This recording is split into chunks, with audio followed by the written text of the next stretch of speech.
Hello friends, welcome to my YouTube channel Bansal agriculture academy. आज का हमारा टॉपिक है how to write crop cultivation, या हिंदी में कहें तो फसलों की खेती कैसे लिखें। कुछ स्टूडेंट्स क्या करते हैं कि जब वो किसी भी क्रॉप का कल्टीवेशन लिखते हैं तो उसमें कुछ पॉइंट्स छोड़ देते हैं। ठीक है, जैसे आपका इरिगेशन हो गया, मैन्यूर फर्टिलाइजर्स हो गए, कुछ पॉइंट इत्यादि कुछ पॉइंट्स छोड़ देते हैं।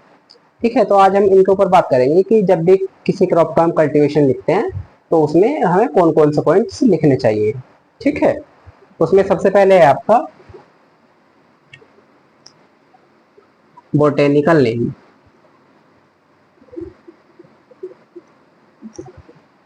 देखिए, जब भी आप किसी भी क्रॉप का कल्टीवेशन लिखते हैं, या जैसे आप मान लीजिए वीट का कल्टीवेशन लिख रहे हैं, तो उसमें सबसे पहले आपको उस क्रॉप का बोटेनिकल नेम लिखना पड़ता है।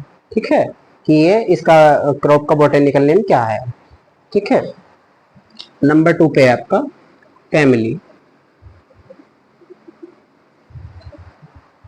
देखिए, जब आप किसी भी क्रॉप का कल्टीवेशन लिखते हैं तो आपको पता होना चाहिए कि वो क्रॉप किस फैमिली से बिलोंग करती है। ठीक है, नंबर 3 पे है आपका क्रोमोसोम नंबर। देखिए, आप क्रोमोसोम नंबर का भी लिखना बहुत जरूरी है। ठीक है, इसलिए आपको क्रॉप का कल्टीवेशन लिखते समय क्रोमोसोम नंबर भी लिखना चाहिए। और देखिए, ये 3 पॉइंट ऐसे हैं, जब भी आप किसी भी क्रॉप का, चाहे वो आपकी सीरियल क्रॉप हो, पल्सेस क्रॉप हो, या ऑयल सीड क्रॉप हो, कोई भी एग्रोनॉमिकली क्रॉप है, तो उसमें ये तीनों पॉइंट्स आपको कल्टीवेशन लिखने से पहले सबसे ऊपर लिखना चाहिए। ठीक है, क्योंकि जब एग्जामिनर्स कॉपी चेक करते हैं तो सबसे पहले उनकी नजर इन्हीं 3 पॉइंट्स पर जाती है कि आप बच्चे ने बॉटनिकल नेम, फैमिली और जो क्रोमोसोम नंबर है वो अच्छी तरह से लिखा है कि नहीं। ठीक है, इसके बाद बात करते हैं इम्पोर्टेंस एंड यूटिलिटी। महत्व और उपयोगिता। ठीक है, इसके अंदर क्या होता है, जो भी आपकी क्रॉप है, जैसे वीट है या पैडी है, तो उसमें आपको उस जो क्रॉप है उसका इम्पोर्टेंस पता होना चाहिए, महत्व क्या है हमारे मानव जीवन में, उसका आपको पता होना चाहिए। ठीक है, नंबर 5 पे आपका ओरिजिन प्लेस। देखिए, आप जो भी क्रॉप का कल्टीवेशन लिख रहे हैं तो उसका आपको ये पता होना चाहिए कि ये क्रॉप कहाँ से आई है। ठीक है, इसका ओरिजिन प्लेस या उत्पत्ति स्थान क्या है। ठीक है, और इसके अंदर आपको जो ओरिजिन प्लेस है इसका वो लिखना चाहिए। नंबर 6 पे आपका एरिया एंड डिस्ट्रीब्यूशन, यानी कि क्षेत्र एवं वितरण। देखिए, जो भी आप क्रॉप ग्रो कर रहे हैं तो उसका आपको ये पता होना चाहिए कि यह क्रॉप जो है आपकी सबसे अधिक किस एरिया में उगाई जा रही है। ठीक है, और जो इसका वितरण है वो किन किन देशों में किया जाता है, ये भी आपको लिखना बहुत जरूरी है। नंबर 7 पर है आपका क्लाइमेट। देखिए, आप जिस भी क्रॉप का कल्टीवेशन लिख रहे हैं तो उसमें आपको क्लाइमेट तो सबसे जरूरी है। ठीक है, इसके लिए उस क्रॉप के लिए कितने डिग्री सेल्सियस टेम्परेचर की आवश्यकता है, उसके क्रॉप को कितनी रेनफॉल की आवश्यकता है। ठीक है, क्रॉप ठंडे सीजन में उगने वाली है या गर्म सीजन में, खरीफ में है या रबी में। ठीक है, तो ये भी आपको पता होना चाहिए, और ये भी आपको क्लाइमेट के अंदर लिखना चाहिए। ठीक है, नंबर 8 पर है आपका सॉइल। देखिए, आप जो भी क्रॉप उगाते हैं तो उसमें आपको ये भी पता होना चाहिए कि हमारी सॉइल किस सॉइल में सबसे अच्छी ग्रो करेगी। ठीक है, आपकी एसिड सॉइल में करेगी, सैलाइन सॉइल में, या एल्कलाइन सॉइल में ग्रो क्रॉप जो आपकी अच्छी ग्रो करेगी, तो उसका भी आपको पता होना चाहिए। ठीक है, नंबर 9 पे आपका वेराइटीज। देखिए, आपको जो भी क्रॉप है आपकी, जैसे गेहूं है या धान है, तो उसमें आपको ये भी पता होना चाहिए कि उसकी जो इम्पोर्टेंट वैरायटी है, जो अर्ली वैरायटी है, लेट वैरायटी है, या हाइब्रिड वैरायटी है, उनका बारे में भी आपको पता होना चाहिए। ठीक है, कि ये वैरायटी जो सबसे ज्यादा प्रोडक्शन देती है उनके बारे में भी आपको नॉलेज होना चाहिए। ठीक है, नंबर 10 पे है आपका फील्ड प्रिपरेशन, यानी हिंदी कहें तो भूमि की तैयारी। देखिए, इसमें जो आपकी भूमि की तैयारी है वो मतलब कैसी सॉइल, मतलब भुरभुरी सॉइल में अच्छी होती है या कैसी सॉइल है, तो उसमें आपको पता होना चाहिए कि जैसे गेहूं है तो उसमें 2 से 3 जुताई करनी चाहिए हैरों की, ठीक है, उसके बाद कल्टीवेटर से करनी चाहिए, और बाद में पाटा लगा के सॉइल को जो है समतल कर लेते हैं, जिससे भूमि सॉइल आपकी भुरभुरी हो जाती है। ठीक है, तो आपको फील्ड प्रिपरेशन का भी खास ध्यान रखना चाहिए। नंबर 11 पे आता है आपका टाइम ऑफ सोइंग।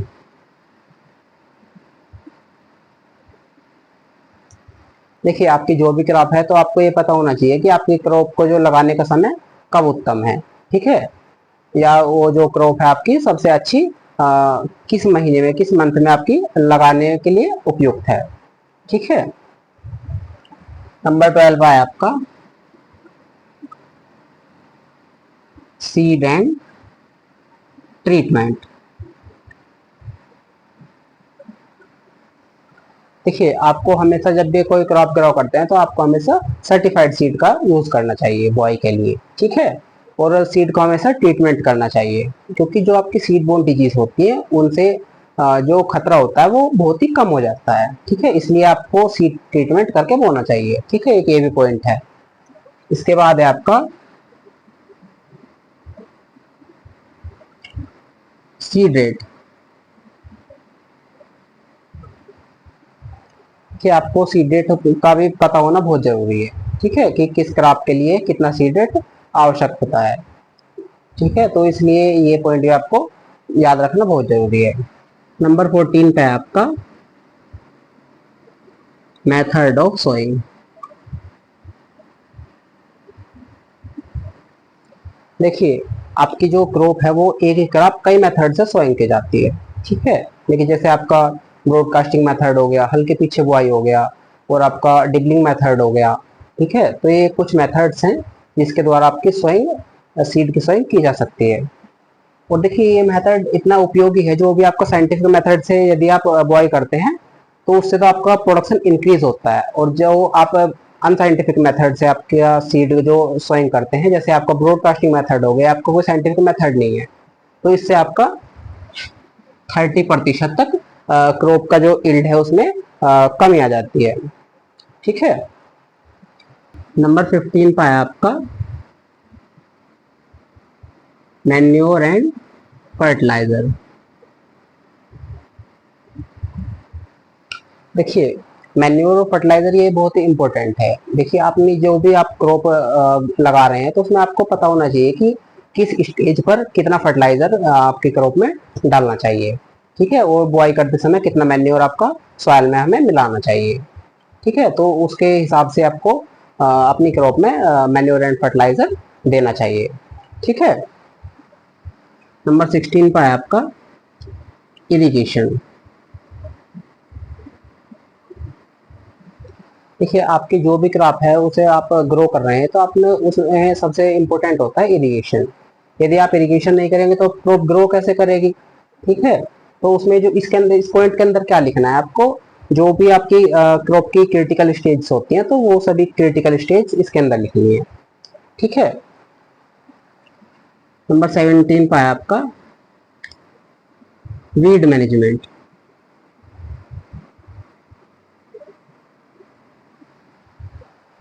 आपके देखिए जो भी आप क्रॉप ग्रो कर रहे हैं तो उसमें आपके वीड्स भी उगते हैं।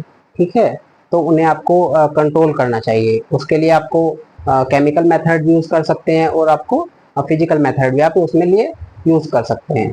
ठीक है, जिससे आपका अगर आप वीड मैनेजमेंट कर लेते हैं तो आपका जो क्रॉप प्रोडक्शन है वो इंक्रीज हो जाता है।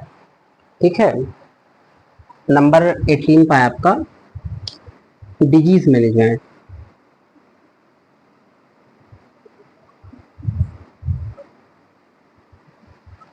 देखिए इसके अंदर क्या होता है, जो भी आपकी क्रॉप है उसमें डिजीज बहुत अधिक लगती हैं। ठीक है, और जिसके कारण आपका क्रॉप प्रोडक्शन डिक्रीज हो जाता है। इसलिए आपको डिजीज जब भी आपको दिखाई दे तो आपको तुरंत उसका कंट्रोल करना चाहिए। ठीक है, नंबर 19 पर है आपका इंसेक्ट एंड पेस्ट मैनेजमेंट।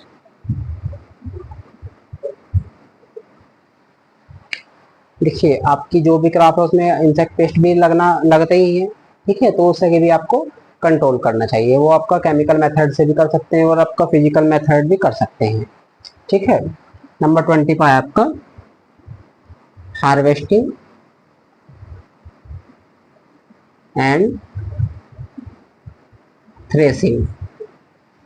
देखिए आपकी जो भी क्रॉप है उसे अपने समय से उसको हार्वेस्ट कर लेना चाहिए। ठीक है। हार्वेस्ट आपका मोवर या रीपर की सहायता से भी कर सकते हैं या हथियार की सहायता से भी कर सकते हैं। वो आपके क्रॉप के ऊपर निर्भर करता है कि वो किस उससे उसकी हार्वेस्टिंग करनी चाहिए। और थ्रेसिंग भी कर लेते हैं उसकी। थ्रेसिंग भी आपकी थ्रेसर की सहायता से भी कर सकते हैं। ठीक है। नंबर 21 पर है आपका इल्ड। देखिए जब आपके क्रॉप कल्टीवेशन कंप्लीट हो जाता है तो आप हार्वेस्टिंग के बाद उसका इल्ड प्राप्त होता है, उपज प्राप्त होती है। ठीक है। देखिए जब भी आपको क्रॉप कल्टीवेशन लिखने के लिए आए किसी भी क्रॉप का तो आपको ये सब पॉइंट्स लिखने चाहिए। ठीक है। जिससे कि आपको एग्जाम में अच्छे मार्क्स प्राप्त हो जाते हैं। और जैसे ये पॉइंट्स है इसके अंदर आपको ज्यादा नहीं लिखना है, केवल मेन मेन चीजें ही लिखनी है। जैसे आपको इरिगेशन है तो उसमें आपको क्रिटिकल स्टेज से लिखनी है। ठीक है। जैसे आपको फर्टिलाइजर मैन्योर है तो उसमें आपको मैन्योर फर्टिलाइजर कितनी मात्रा देनी है और कैसे देनी है वो लिखना है बस। ठीक है। परंतु इन सब में जो मेन है वो तीन चीजें हैं, बोटेनिकल नेम, फैमिली और क्रोमोसोम नंबर। ठीक है। इन चीजों को सबसे पहले आपको लिखना चाहिए जब आप किसी भी क्रॉप का कल्टीवेशन लिखते हैं। ठीक है। तो सबसे पहले आपको क्या क्या लिखना है, बोटेनिकल नेम, फैमिली और क्रोमोसोम नंबर। ठीक है। तो आप चाहे तो इसका स्क्रीनशॉट भी ले सकते हैं। तो आप जब भी कोई आपको कल्टीवेशन लिखने के लिए आए तो आप ये सब पॉइंट्स लिख सकते हैं। ठीक है। ओके।